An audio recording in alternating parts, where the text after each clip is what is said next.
Hi, I'm Holly, and with my sister Heather, you're listening to Haunted Family Podcast, a weekly podcast about the paranormal, unsolved mysteries, and even true crime. I think our listeners are pretty used to us getting off topic, I think they come to expect it. but we're going to start right from the gate off topic. Right. Well, kind of on topic because it is a true crime podcast, but off And topic. if you've been following, if you've been following our Instagram or if you're on our Facebook page, you probably already know what we're going to talk about. Holly and I are from a very small community. When we say town, we're usually just referring to the entire county that we grew up in that I still live in. 23,000 people total in the county. I think the actual county seat has like 3,000 people. Yeah, it is not big at all. I laugh because my old high school swim team comes to the town that I am in now, like every other week, I think, for a swimming, although swimming's over now. Yeah, and Moorhead is considered the big city. Yeah, because, well, we have a university, and we have our high school had a pool too, obviously, which is why we have a swim team, but A fairly good pool. yeah, for a small town, but I time a lot because I am an ex-swimmer, and I can't just be a spectator at these things. So I usually time with, he's like my best friend. He's my best male friend. I absolutely adore him. Our kids have been friends together since literally the girls, his middle daughter, my youngest daughter, have been friends since preschool. And our oldest kids have been friends since kindergarten. So I've known him and his wife forever. And we laugh that when Johnson Central shows up at a swim meet, you know who's going to win. And I said, that's because the town has nothing. Like, either you do sports and academics, or that's it. You do drugs. Because there's only two options in that town. Well, three, I guess. Is you either do sports, you do something academic, or you end up doing drugs. And we've talked about the crippling drug problem in our area before. It's based on a lot of factors. One, we are very economically depressed here. Very. We are also very isolated because we are in the hills. And the coal industry has screwed us over. And I'm not just saying, with, now the decline in coal. The coal industry has been raping our community for years and leaving in its wake a lot of broken people. We mentioned that in the episode where we talk about the Van Leer coal mine and that explosion and how it just pulled out and left everybody, desperate for jobs. It's the same everywhere in Eastern Kentucky. And we both know people who have gotten hooked on drugs because of an injury from the coal mine. Yes, actually, one of our former uncles. It's just a really depressing situation, a depressing area. So, Friday evening, Johnson County had sort of a mystery happen. A man barged into a home. I believe that it was actually some relatives of his that he barged in on. Assaulted one of them, tried to steal the keys to their truck, and then he took off running down their road. Not far down the road, he was found dead. And that's literally all we know about it, because no more information will come out until Frankfurt releases his autopsy. But no sign. They've talked to witnesses. There's been some reports that witnesses have now been threatened and intimidated. I'm getting that from conversations on the Sheriff's Department's Facebook page. So yeah, we was like, well, that's a crazy thing to happen in a small town. Yeah. Then the very next day. Yeah, and then Saturday rolled around. And at 3:33 Saturday evening, 911 was called and dispatched to the tiny little community of Volga, Kentucky. I actually did not even know where Volga was because it's one of those like blink and you miss it communities. So That's even where your though ex-husband lived. right, my ex-husband lived in Volga, so I actually knew where Volga was, but we don't call it that. Like nobody has ever called it that. We always call it the Gap. So Yeah, it is right there at, the turn to Flat Gap. yeah, so when people are like Volga, I was like, where's Volga? Well, so reports that there was I can't even find the population of Volga, Kentucky. I couldn't even guess. A couple hundred, maybe. Yeah. So the reports of shots fired and a black Camry speeding off. And when the sheriff and deputies get there, there are 2 dead bodies in the kitchen. And now we have learned, they've released this information, that there was also a 19-year-old boy in the house who witnessed all this and took off running barefoot. And it's cold and rainy here right now. Yeah, actually, to a neighbor's house to get away from this.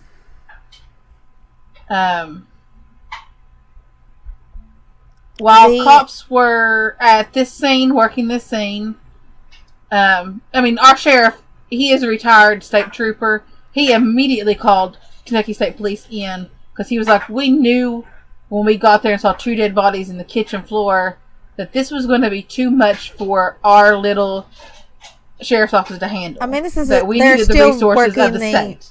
Right, and they're still working the murder from, or mysterious death from the day before. Yes.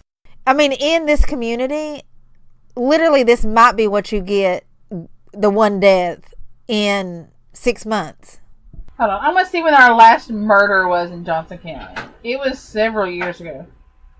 So then they get a call that somebody has found the Camry in town, which I say in town, it's probably, 6 miles? 10 miles, yeah. 10 miles is the most. But it's actually within city limits. Volga, or the Gap, is not in city limits. It's kind of out in the country. So when they get there, there are 3 bodies. So at location number 1, killed his mom, killed his dad, attempted to kill his son. At location 2, I hear reports that it was his ex-girlfriend. I hear reports that it was his girlfriend. I don't know. I do know that several years ago, a friend of mine was being stalked by her ex-boyfriend, and he murdered her. She did home health, and he murdered her at a patient's doorstep. And the news kept reporting it as her boyfriend, and they hadn't been together in years. He actually just got out of prison, and she was married to someone else, and he was just stalking her. The news refers to him as their on again, as his on again, off again girlfriend. Like I said, we don't know the status of the relationship at the time that he murdered her. Right. We just know somebody he had been with, and her mom. Thankfully, her daughter, she had a teenage daughter, was out of the state at a cheerleading competition. That right there saved that child's life. Yeah. It is, heartbreaking to think that girl comes home to, no adults. Well, her father's still alive, but, she lived with her mom and her grandma. Yeah. I can't even. So, this person was someone that I knew very well. We had gone to high school together. He had dated a friend of mine. So, I was around him. He was next door neighbors to another group of friends of ours. Yeah. Sisters. So, I knew this person very well. I have to laugh, though, because I I may have mentioned this last week when we recorded, but I may not have, that I get a little fanatical about football, especially the Super Bowl. If I'm invested in a team that's playing, I'm a sore loser and I am a sore winner, and I pretty much just watch the games alone or with my kids because that. Well, a few years ago, I ended up deleting like 50 people off my Facebook because of heated tensions. I didn't delete him, but he actually deleted me because he was going through recovery. Had actually just a while before that, like a couple days or weeks. I don't know exactly. I can't remember that far, but the last conversation that we had with each other, he was telling me that he was getting clean for his kid because his son deserved so much better, and he really just needed to get his life back on track. And he was going to church and he was dedicating himself to recovery and the Lord. And I told him how proud I was of everything that he was doing, that it could not possibly be easy. But I have a potty mouth. I could probably make a sailor blush. If you are getting right with the Lord, you tend to not like to hang around me because most of the time I don't even realize that I don't even realize I'm cussing because it's just second nature. But anyway, he took offense and deleted me, which is hysterical that I offended a spree killer. So, I mean, take that as you will, listeners. So this is the first murder in Johnson County since 2012. Yeah. When Willie Blanton and his girlfriend, Amanda Fannin, murdered his parents for because they wanted to steal money and stuff from them. Oh, yeah. We talked about this in an episode, too. We did. Because Amanda Fannin, she is low-life trash. Like, to the highest level. Me and my boyfriend at the time were swimming at the lake. And she came up with her children and asked if we had any drugs that she could buy off of us. With her children there. But yeah, so that was the last time we had a murder in Johnson County. And they didn't find this couple for quite a while because Willie and Amanda buried them in the barn. But I'm just kind of saying that from the very beginning, I was screaming that the sheriff's office needed to dig up the barn because if I was going to kill somebody, that's where I would bury them. Yeah. But, yeah. So, yeah, murder is not something that happens often here in Johnson County. Right. This whole thing, I'm just, you know how, like, when somebody is being interviewed for, like, I don't know, like one of those murder documentary shows or something, and people always say, well, I never would have imagined this person to do this. I can honestly say I never would have imagined this person to do this. I mean, even at his highest, I never would have imagined. He had two very loving, very supportive parents who have stuck by him with each. I think his mom was a counselor. Yeah, his mom was a counselor. Each roadblock that he has had with his life and with recovery, his parents were there. Like model parents. You couldn't have asked. They were super parents. Right, you couldn't have asked for anything better. And I know for a fact that he absolutely adored his son. Like, his son was everything to him. He lost his sister last year, in August of 2017.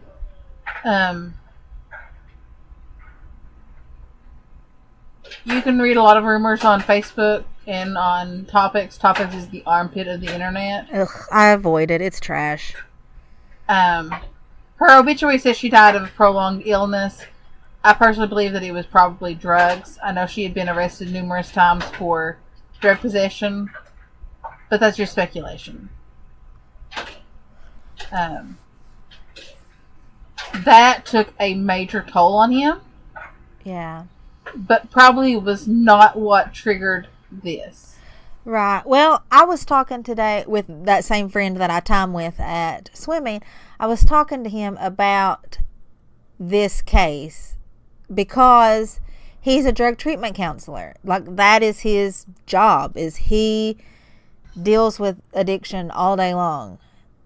And he said, I was telling him how annoyed I was at the people on Facebook saying that, like, we need to stop judging him and the situation because we don't know what addiction and depression will do to a person. And I'm like, I don't care that I'm sorry that he was depressed, and I'm sorry that he was not being successful with his recovery efforts. But at what point do you judge somebody? He fucking just killed 4 people. And while, yes, I've known him for a long time and I never would have imagined him to do it, he did it. Murdered 4 people and took shots at his son as his son was fleeing. Yeah, I mean, I just, like, there comes literally, a point. my heart is breaking for his son right now. I cannot. know. His son's mom, because his son lives with his mom, posted on Facebook about how, she can't sleep. And, most of it is that she is she can't find a way to help her son deal with this right now. I had to stop reading the national news, the comments on those articles, because it was just so many people out here who have absolutely no idea what this is and what this is like. I saw so many people trying to spin this as, well, they'll make excuses for him because he's white. It'll be a mental health thing because he's white. Well, no. I don't. This is a crime. He murdered 4 people. He left a suicide note. And we know, logically we know that there's a very fine line between suicide and homicide. None of that negates the fact that he just murdered 4 innocent people. Yep. I mean, and there's a lot of speculation that his girlfriend, on and off again, was into drugs too. That doesn't matter. She's still an innocent person. She did not deserve to be gunned down in her home. Right. That's true. That is true. All of the comments have just made me so angry about this. I know. Especially the ones trying to spin it as a race thing. No, and it was not like, I mean, we come from a predominantly white town. We do. I mean, I graduated high school, and I don't think I graduated with anybody that was not white. Maybe I did one, but like probably not. I probably did not. And I graduated with 350 people. I graduated with maybe 2 people that were not white. One was from Pakistan, and I believe I graduated with one of the Mexicans. I'm not really for sure, but I mean, like, there was very little diversity in our high school. But there's just no diversity really in our town. Really, the only people of any ethnicity went to Paintsville because it was the city school, and they were usually doctors' kids. For the longest time, we were the odd family because we're part Native American. Yeah, I mean, it's not that the town is necessarily racist. Yeah, you've got some older people who are, but I mean, you got that everywhere. It's just that, hell, most of the people with any kind of ethnicity are smart enough not to move to an economically, like, repressed area. Yes. I mean, like, go somewhere where there's some semblance of jobs. He left a suicide note. So, I mean, and of course the sheriff's office is not releasing any of the details in that. And hopefully that just sheds some light on what flipped this switch. Right. Well, the suicide note negates what Terry was saying to me today, because he was saying that, depression's not going to make you kill people. Yourself, yes. Drugs is probably not really going to make you kill people unless there's a reason, like unless he's been up on meth for days and he has a psychotic paranoid moment. But obviously that's not the case. I don't think most people in that point are going to write a suicide note. That's true. I mean, unless he just could not possibly imagine hurting his parents by his death so soon after his sister's. But that doesn't explain his girlfriend and her mom. And trying to kill his son. No. So, we'll definitely keep you all posted on this as more details come out. This has just really shocked our community. And I've shared some of the more sensational headlines because they've just completely shocked me. Like, little paper the next town over, bold headlines, bloodbath in Johnson County, mass murder. I know. I was like, well, one, it's not a mass murder. It was a spree murder. Get your murder facts straight. And, that's the sad part is when you're looking at this and you're like, oh, my God, you didn't even get that right. Yeah. Well, if you can't even get the headline right, I'm probably not going to believe anything else. Which is what I'm saying about the girlfriend, not girlfriend thing. Because when my friend was murdered by her ex, they got it so wrong. At first, they were saying she was a nurse. And, I mean, like, none of the facts, none of the details were correct. And I was like, I don't even trust you. Like, this is bad reporting. It's just bad reporting. Yeah, so, I mean, if you, one of our listeners, and you've heard about this case on the news, reserve judgment. Read all of the news articles with a very skeptical eye. Because we have seen things, being flashed on the headlines that are just completely wrong about this case. Yeah. But, I mean, truthfully, though, I know that he did it, but I still have such a hard time with that because the person that I knew, the person that I spoke to last, this is the farthest thing from anything that they would have done. Even on drugs, this is the last thing that they would have done. And I just can't believe it. We do have a lot of harder drugs coming into the area. It was initially reported on Topics, the armpit of the internet, that his girlfriend that he killed was someone who is being referred to on Topics as Flocka Girl. Because a few weeks ago we had a girl who appeared to be on Flocka dancing in the middle of the street. Lovely. Yeah, right there on Broadway. And it took our wonderful law enforcement like 40-some minutes to make their way over there and detain her. Which was probably, 3 miles away? They were up 6th Street, getting their name on the news at a drug roundup. Oh. Yeah. But you know what? At least give them credit that when somebody murders somebody, they're there within just a few minutes. Exactly. But, it shouldn't take someone to get murdered to get them to actually respond quickly. That's true. And part of that is that we need, better funding and... Well, I mean, there's a money crisis everywhere. I mean, I'm not even going to get into it. Okay, so we are actually 30 minutes into this podcast, Holly, and we've not got to our topic yet. I know, that's crazy. Okay. We should probably segue into our actual topic. We probably should. Okay, so hold on. I got a perfect segue. So we've been talking about a lot of drugs lately. And... Yeah. on this episode so far. And the house right next door to me, my boyfriend's mom, was rented out for a very short period of time to somebody who was on drugs. When it was rented out to him, we didn't know he was on drugs. We thought he was, had got himself clean.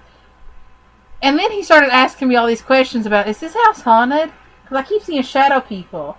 Are you sure this place isn't haunted? Yeah.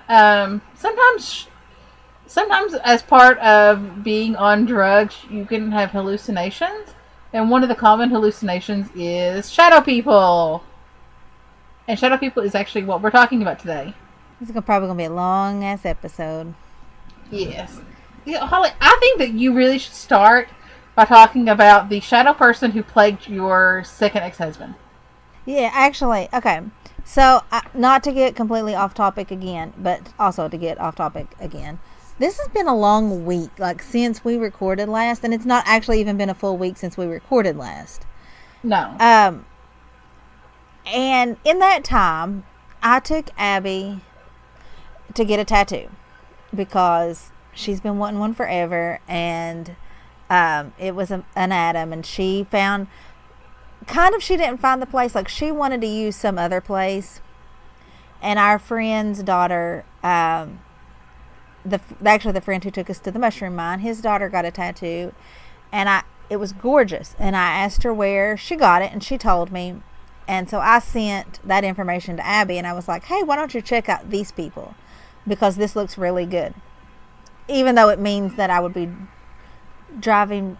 So even though she was kind of thinking about using somebody else, and I sent her this information, and she said, oh yeah, she said, I was actually thinking about using them anyway, because so many people that I know have used them, and they do really great work. Long story short, she set up the appointment, and we went. Love the place. Like, as soon as I walked in, I asked if we could record a YouTube episode for this podcast there, because it was just awesome. But the owner, so if you have any ideas of what type of YouTube episode we could film in a tattoo parlor, send us a message. Anyway, the owner who did Abby's tattoo was amazing. I mean, like, the quality of his work was great. So if you are in Ashland, Kentucky, or near West Virginia, Ohio, Eastern Kentucky, and you are looking for a tattoo, I'm totally going to recommend Midnight Society Tattoos, because Garrett was awesome. Anyway, he didn't pay me to say that. I just really think that he was that awesome. And we just started talking and hit it off, like, immediately about, when I said True Crime Paranormal Podcast, that just led all kinds of conversations. And he mentioned Black Eyed Children, and I said, oh yeah, we did an episode on Black Eyed Children. And he said, well, I think that you can manifest them. And I said, well, I don't know about manifesting Black Eyed Children, but I manifested a black shadow person when I was married the second time. I was full of a lot of rage and hate, and I mean, I had no positive feelings towards this person at all. Like, I could not hate anybody more than I hate this person. I mean, and now I don't hate him. I just honestly imagine that this whole thing never happened. So in my mind, I was never married to him. Like, I just pretended that he's just didn't exist. But in reality, he did. And we were only married, 7 months, 6 months, something like that. The divorce took longer than the marriage lasted. It did. So towards the end of this marriage, I literally had just had enough, and I was so, I was just so full of negative energy that he started waking up every night. And every single night. And a black figure would be standing between the foot of the bed and our bathroom. It was an A-frame house, and the entire loft area was our bedroom and a bathroom.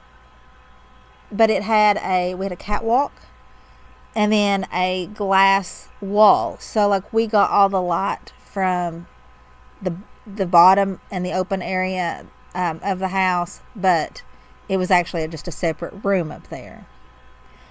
And gorgeous house. We called it the tree house. It was gorgeous. I absolutely loved that house. Driveway was death, but I loved the house. Anyway, he woke up every single night for probably 2 weeks to this black figure standing at the foot of the bed. and I never once saw it. I would wake up because I always have sleep trouble and I never saw anything. I could walk to the bathroom and I never saw anything. And it wasn't until I left that he stopped seeing that. So my conclusion to that is that I was manifesting this, and it was like my anger outlet or something. And it never did anything. It never touched him. It never said anything. It just stood there and watched him. Which is kind of ironic because I was thinking about this topic, and it reminded me of a story that our dad told me. Our parents had a terrible relationship. They had a terrible marriage, probably all of our lives. And at one point when I was in high school, they were going to get divorced, not going to get divorced, going to get divorced, not going to get divorced. Almost to the point that I was just like, fucking get divorced already. But they drug it out until I was gone to college, and actually had graduated and had Abby. And Heather was the only one at home when they finally decided to get divorced. But when I was in high school and they were going through that we're going to get divorced, Dad said that he would wake up and in the hallway between my room and his room and their room, there would be a black figure standing there looking in their room, not mine, but into their room. And I was wondering, I wonder if it was Mom that was manifesting that, or if that was Dad manifesting that. But since Dad was the only one that saw it, I figure it's probably Mom.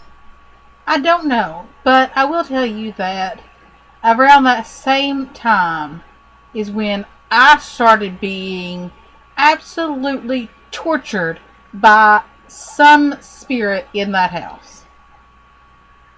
To the point where sometimes I wouldn't sleep at all. I wouldn't go to my bedroom because I physically could not get up and make myself go down the hallway. That is also when I started having issues in the house where I would hear people talking in the back two bedrooms. Well, it used to be your room, and then became mine and our parents' room. Yeah, I told you that room was haunted. I would sometimes get home from school. I was a latchkey kid, and I would, as soon as I grabbed the handle, I could hear things in the house already going on. People talking, people trying to use voices of my grandmother or something to lure me into the house. And I would just sit there on the step and refuse to go in the house until somebody else got home. Which sometimes could be kind of late. It was absolutely crazy how bad the paranormal activity in the house got. Yeah, but I mean that's what happens, I think, when you've got two strongly spiritual people who hate each other. But I never saw a shadow figure there. I had sleep paralysis a lot during that time, but I would never wake up to find a shadow in the room. Usually I would wake up and it was like blue shimmery aura in the room. One time when my room was your room, look, it was after we had switched rooms. Mm-hmm. We didn't switch until I left for school, so it had to have been a weekend or school holiday. But I was, and it had to have been my first semester because we still had Rambo. Or actually that first year because he died my second year, right? I think so. Yeah. Anyway, so it was either a holiday or it was a weekend, and I was home. And the way the bed was laying is I could see the door. I mean, it's a tiny room, so it's not like there was any hidden areas. But anyway, I could see the door. And I looked up, and there was a guy standing in the doorway. And we had a little mutt dog, but he looked like a mini pin. but he wasn't. He was just A little bit of everything. he was a little bit of everything, and that little bit of everything literally just made him look like he was a mini pin. He was the cutest little dog ever. I loved him to pieces. He was my baby. Well, he perked up and then wanted to get up, and I just kind of petted him, like, but not so that whatever this was at the door could see. But then it left, and I'm almost positive that when it left, it walked out the front door. So my guess is that it was a prowler and not a shadow figure. But I couldn't make out any details of it. Did we keep our prowler episode, or did we purge it with the bad episodes? I want to say it may have gotten purged. If it did, we need to do another one, because I think our listeners would love to hear about the prowler. Yeah, I'm not for sure. Well, we talked a couple weeks ago when we did the Waverly Hills episode. We talked about the shadow people there. But if you have not read, if you have not listened to that episode, Heather and I went to Waverly Hills about, I don't know, how many years ago would you say that was? 3, maybe? I think so. Yeah, it wasn't very long ago, but the one of the floors, and I couldn't remember when we did this episode either. Third floor. The people there told us a story before we went down to that. I'm going to make this story quick because we had a whole big section of that. But the people at Waverly Hills told us that years before, they had some kids break in, and they had just finished their night of, I don't know that they were doing tours or anything, but they had just finished anything that they had to do inside the building, and they had shut the doors and were standing around by this burn barrel before they called it a night and all left. And they started hearing screaming and like blood curdling screams, so they ran back into the building and they opened up this metal door, which, well, we opened it. It opens fairly easily. And they opened it, and there were these boys that had snuck in, and they had an axe, and they were pounding the daylights out of this door trying to get it to open, but it wasn't opening for them. And when they got the door open, the guys were so thankful because they said that there was these shadow people, and they were not letting them out the door, and they were just circling them, and they were terrified because they could not get out of the building. And then, of course, we went into that floor where the shadow people are, and Heather and I both were able to walk down the hallway, and we clearly could see shadow people. If you have not listened to that Waverly Hills episode, I highly recommend it. Yeah. Okay, so what do shadow people normally look like? There's some criteria that most shadow people fall under. They're usually very tall. Right. Everyone that I've ever seen has been tall. Like 6 to 7 foot tall. They're almost always male, or at least have a male physique. Cloaks are very common, or like monks' robes. The one that Dad saw was wearing monk's robes. Hats are also very common. And they're not a flat shadow like when you see your shadow on the ground. They're not flat like that. They have depth. It looked like a person, but I couldn't see anything. It's like a person wearing one of those solid black, like, shadow sock things. Yeah. Those things are terrifying. They are. And shadow people are not a new phenomenon.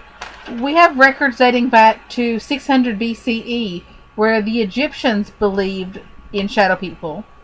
And they called them, I'm going to butcher this, Kalelbut. I'm sure that's horribly wrong. I'm very sorry. The Romans believed that they were beings from the underworld. Yeah, that's what Dad thought. Well, I mean, and some people, shadow people do take on a very demonic shape and presence, like for your ex-husband. Right. If you were Um, listening to this, I'm really sorry about that, but you pissed me off. I'm sure that some of our listeners will immediately go to the Wikipedia page on shadow people, and you will find under history and folklore that on Coast to Coast AM, on the April 12th, 2001 episode, Art Bell interviewed someone named Harley Swift Deer Reagan, who was known by the name Thunderstrikes and claimed to be Native American, a Cherokee. Well, I did some research on this, and the Cherokee Nation says that he is not an enrolled member and that they have no record or evidence that he has any Cherokee blood. So he is an imposter. He is stolen heritage. So many people do. So yeah, take that whole Chief Thunder Strikes with a big old grain of salt. Like that big salt block that I have out in the field for the animals. There are a few different types of shadow people that, and even this is sort of just a loose coupling of types, because shadow people really run the gamut. I personally believe that most shadow people are not any different than any other spirit. These just take the unassuming shape of a shadow. The first type are just visitors. They sort of have their own purpose and agenda, and they're not really interested in what you or anyone in your household is doing. They're just passing through. Another type are shadow figures that act as omens, sort of like the hellhounds or the banshees. They are there to warn you that something will happen. Me personally, I know that if I see a phantom car, something is going to happen. Usually something bad within the next day or two. Every time. Without fail. With the exception of with the exception of the phantom car on Route 172. That's a completely different type. Another type of shadow person is the haunting shadow person. And that is just a shadow person that is attached to a certain location. And they are usually malevolent. And then you have your lurkers. These are your classic, like, corner of your eye, passing in the door frame, lurking in your closet at night shadow person. Why I don't have closet doors. And why Literally. I cannot sleep if my closet door is open. People think that it's funny. I made a joke one time that you can't be gay. You couldn't be a closeted gay in my house because I don't have closet doors. Abby had to come out. I didn't give her a choice. And while that's funny, I really do have a. The first thing they did when she bought that house was take all of their closet doors down. Yeah. Legit. They took all their closet doors down the first day they moved in. I did, and I stored them in the attic. And it's very weird because that house that we were talking about, the one that was haunted, and that Dad saw the shadow figure, I couldn't take that closet door off because of how it opened. But I used to go in there, like it was that closet was Sanctuary. Like my safe space. Yeah, I would go in there, I would put like pillows and blankets and like my radio, and I would just hang out in that closet. Like literally, I would just hang out in that closet. It was not a walk-in closet per se, but it was big enough that you could go in and sit down. And I would. All the time. Now the lurkers they tend to be attached to a person, not a place. They'll follow people from place to place, house to house. they really are focused on one individual or one family. Yeah, I had an issue, and we also, I believe, mentioned this on an episode where we talked about the ghosts of Morehead State. So when I was a student there, um, my roommate Barb and I pretty much had not pretty much, we had a suite to ourselves, a 4-person room. We had it to ourselves after the first semester, definitely after the first year. We started the school year with 4 people. Me and her. I didn't know her until we roomed together. We had a mutual friend. And then somebody that we didn't know was put in there. Well, that person was literally addicted to speed and would iron her jeans, and it was just, she had an emotional breakdown and left school before the semester was even over. So then it was just me and her, me and Barb, and our mutual friend who I had gone to high school with, but she had met because they were both pre-med majors. And then we all 3 lived together for the rest of that year. And then our mutual friend left, and it was just me and her. And so we didn't get any other roommates the rest of that time. Like, if they did, they only stayed like a week or 2, and then they left because you all were weird. Because we're weird. But that room was also super, super haunted. And one of the things that was there, we always referred to him as a lumberjack, and I honestly cannot even remember now why we called him that. But he was a shadow figure that would stand at because he would feel that doorway. Yeah, he did. There was a if you walk in, there was a room, and then you turn like to the left and you walk that's the room where our beds were. And then there was another room that had closets and like the bath, like the shower and then the toilet area. And he would stand in the doorway that took you to the closet bathroom area, and he would just stand there. Like, you wouldn't see him, and then you turn the light off, and then there he'd be. And he would just stand there, like, not every night, but enough that it was very annoying. I experienced him one time when I was up there visiting for spring break. He would literally fill that doorway. It was huge. He never said anything, never did anything. He just stood there. I mean, like, if you woke up and needed to go to the bathroom, you need to be like, dude, you gotta go. He would go. But it was just weird because it happened all the time. Now, shadow people is a very popular topic. If you visit, almost any of the paranormal message boards online, you will find at least 1 or 2 topics about shadow people. There's a website dedicated to them, shadowpeople.org.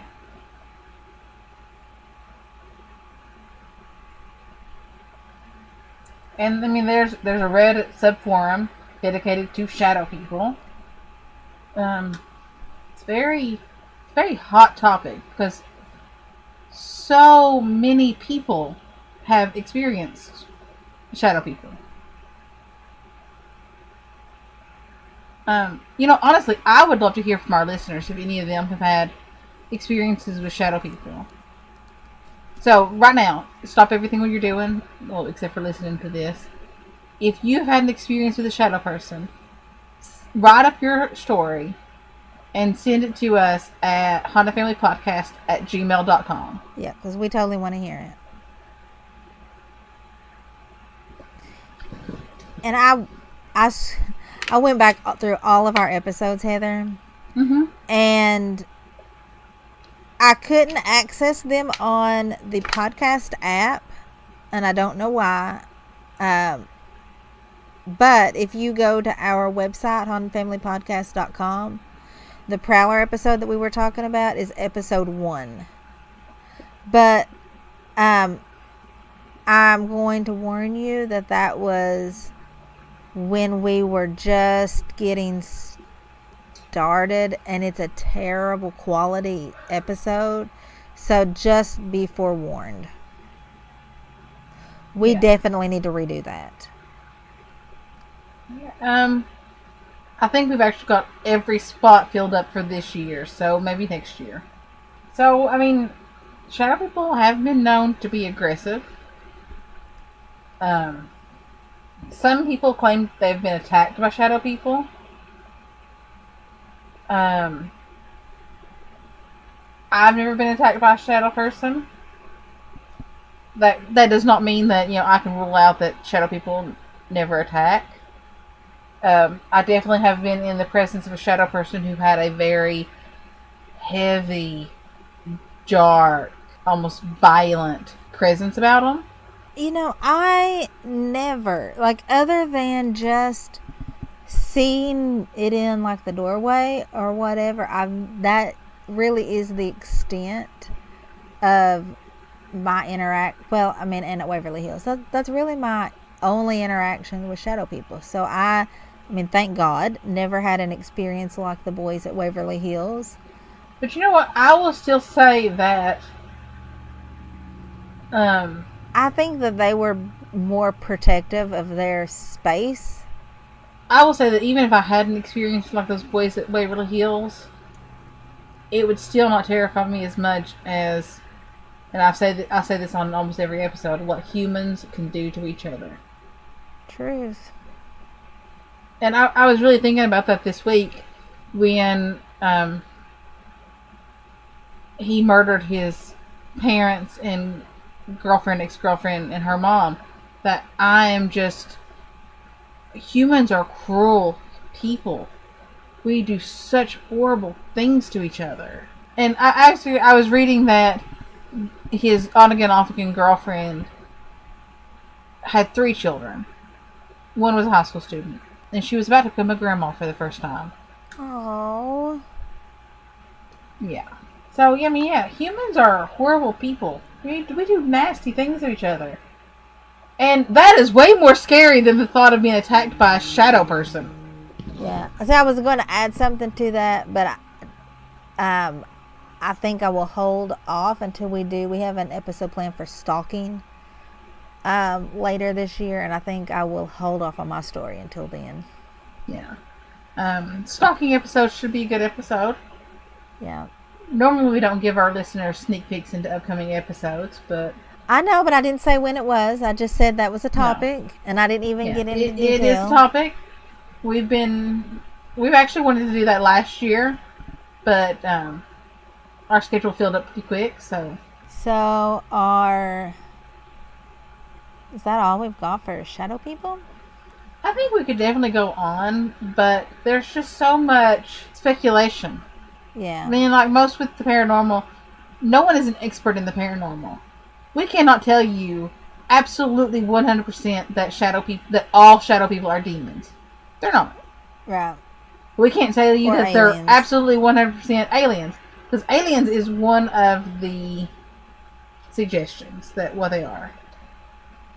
Or time travel. My rabbit is hopping into the bedroom to say hello to me. Aww. On Wikipedia, they give you 3 explanations to what shadow people are. And one is sleep paralysis. That sleep paralysis sufferers often experience shadowy or indistinct shapes while they're paralyzed. Well, none of my experiences with shadow people have been while I was having sleep paralysis. The next one is people who are experiencing heightened emotions may often perceive a dark night, may often perceive a shadow that's lurking as an attacker. Well, that wasn't the case in college. I was tired because I was a college student. But you were secure in a room. I was, and I felt safe where I was. Yeah. Now, I think that is a possible explanation for what your second ex-husband was experiencing. Yeah. And the other one is you're using drugs. Because after prolonged sleep deprivation, you can start having hallucinations. Well, I don't do drugs. Never done any illegal drugs in my life. I am that boring. Right, me too. Just because where we're from, I just saw it destroy too many lives, I wasn't about to do it. I do believe absolutely that shadow people are a type of being in the paranormal. But whether it is just a normal human spirit that has crossed over and chooses to come back in the form of a shadow, or it is a completely different being, I don't know. And if anybody claims to be a paranormal expert and tells you they know absolutely what it is, they're lying to you. Right.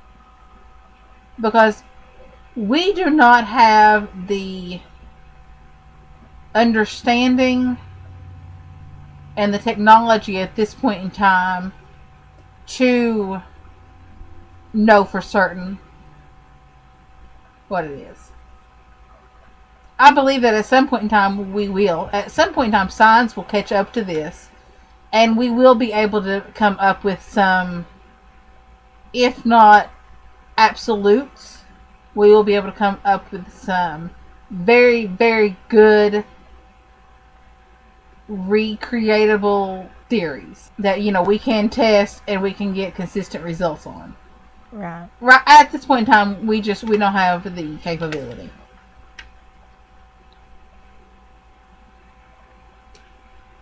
But I'm a big believer that science and the paranormal are not mutually exclusive. I believe that science will eventually prove the existence of the paranormal. But we're not at that point yet. Yeah, actually, that was another thing I was talking about this week, is science and paranormal. And I was talking about how we don't use all of our brain. Like, I think that right there is why some people can see stuff and other people can't. Yeah. And I was at a work meeting one time, and this topic came up about ghosts, and this woman said, "Well, I don't believe in anything like that." And I said, "Well, I've seen too many things for me to not believe." And then I mentioned that we don't use all of our brain, and she said, "Are you calling me dumb?" No, I'm telling you that nobody uses all of their brain. Yeah, I was just like, oh my God, way to make it all about you, honey. Way to make it all about you. But I mean, there are some things that we do know. We know that energy cannot be created or destroyed. Truth. We know that the human body is made up of energy. Truth. So what happens to that when we die? It has to go somewhere. So, I mean, and we're not alone. There's, like we've mentioned on several episodes, there is a lot of really important scientists from our past who believe in the paranormal. So, I mean, eventually science and the paranormal will catch up to each other. And I hope I'm alive to see that day. I can't wait for those breakthroughs to come through. Yeah, although odds are we're not going to be alive for that. True. But yeah, we want to hear your experiences with shadow people. If you've had an encounter with a shadow person, let us know. I want to hear your story. Yeah. And are we doing a stupid criminal? We can. I think I have one. Okay, good. Oh, yes, you do have one. The peanut butter? Oh, I've actually found a couple more since then. Oh, okay.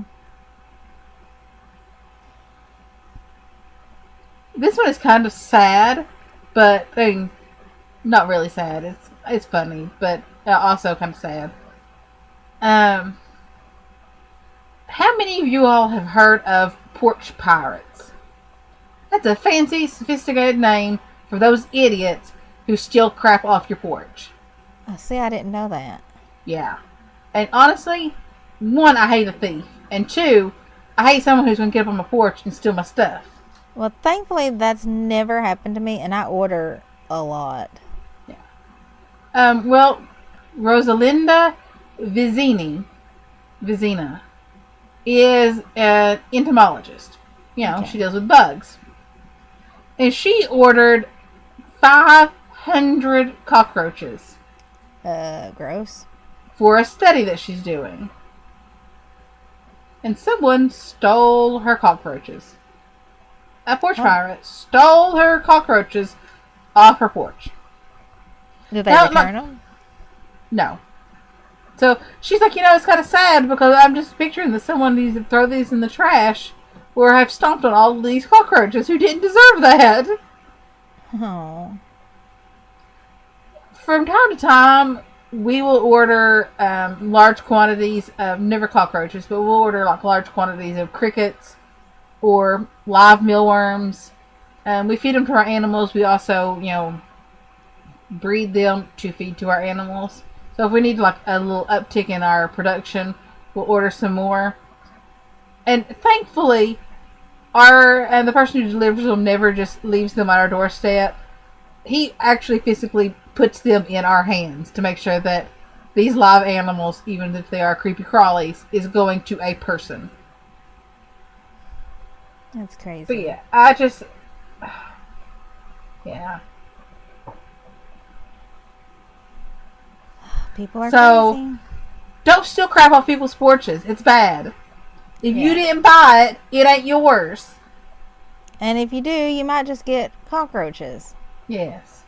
I kind of now want to leave like a big box nicely wrapped full of goat poop on our porch.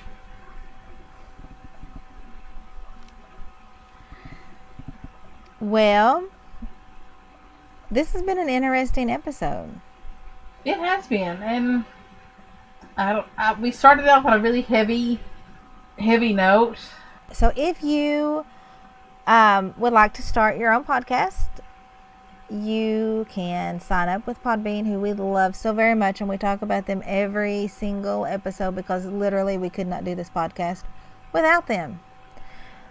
And you can use our affiliate code HauntedFamilyPB, and it doesn't cost you anything extra. It helps us a little bit. And honestly, like we would be using Podbean even if we were not an affiliate sponsor of theirs, because Podbean is awesome. We have tried others and we just did not get the same service that we get with Podbean. We have great analytics. We have a great website. We have unlimited minutes that we can upload. The turning point for us was the Kurt Cobain episode. That was 3 hours long. Yeah. And it was a nightmare trying to upload it to our other host site. And that was the point where I just said, no, we're doing something different because this is ridiculous. And I have never regretted our decision to switch to Podbean. And honestly, you won't either, because Podbean is awesome. Yes. Shout out to Connecticut, who is our number one download state right now. You have unseated California, who was our long-standing number one download spot. Well, I'm telling you, I am a Zillow addict. Like, I can't stop looking at houses for sale on Zillow, and I want to buy Gravel Street in Mystic, Connecticut, and just live there. Like, pack up from Kentucky and live in Mystic on Gravel Street, because there's 3-4 houses for sale right there. Yeah, almost in a row. Yeah. So it could be me, you, the girls. I want to say boo to our home state of Kentucky, who is not even in the top 10 of download states. I know. It's because we don't tell anybody about it. True. None of our listeners are our friends or family. Yeah. My boyfriend's mom listened to one episode for maybe 5 minutes and decided that it wasn't for her. I could see that, though. Of course, I think she picked a very... I don't even remember what episode she picked, but it was a very heavy episode we had done. And, yeah. Well, I remember. Of course, I don't think that she's really into true crime. No, well, I just remember the look on her face when we were at Mom's and she was there. You guys were all there, and I mentioned that episode that I wanted to, which we have not done, and it's not even on the list for this year. But it was a guy picked up a hitchhiker, I think in Texas, and he cut off both of her arms with a hatchet. I don't even remember who the guy was now. But I remember I really wanted to do that, and I remember like the look on her face was, what? Yeah, so Mom keeps saying she wants to listen, and then we tell her how to find it, and she never does. But you're allowed to, and we love that. So share, if you like this podcast, tell your friends about it. Bring more people into the Haunted family. Yeah, rate and review us because that helps. Although I do check out one of our YouTube videos and like it. I do have something funny to share about Connecticut. Okay. So, do you remember when we went on our East Coast tour of pilot truck stops? Yes. And we went to Connecticut, and I fell in love with Connecticut, and you guys had to drag me out of Connecticut? Yes. Well, Abby told me the other day that she was terrified to go to Connecticut. Why? Because we watched that movie, A Haunting in Connecticut, and she literally thought the entire state was haunted. Oh. But this is also the same kid who thought that when you went into high school, everyone started offering you drugs automatically. That's true. To be the children of somebody who has a true crime podcast, they're pretty sheltered. They are. They're very sheltered. We need to plan another trip back to Connecticut. We do.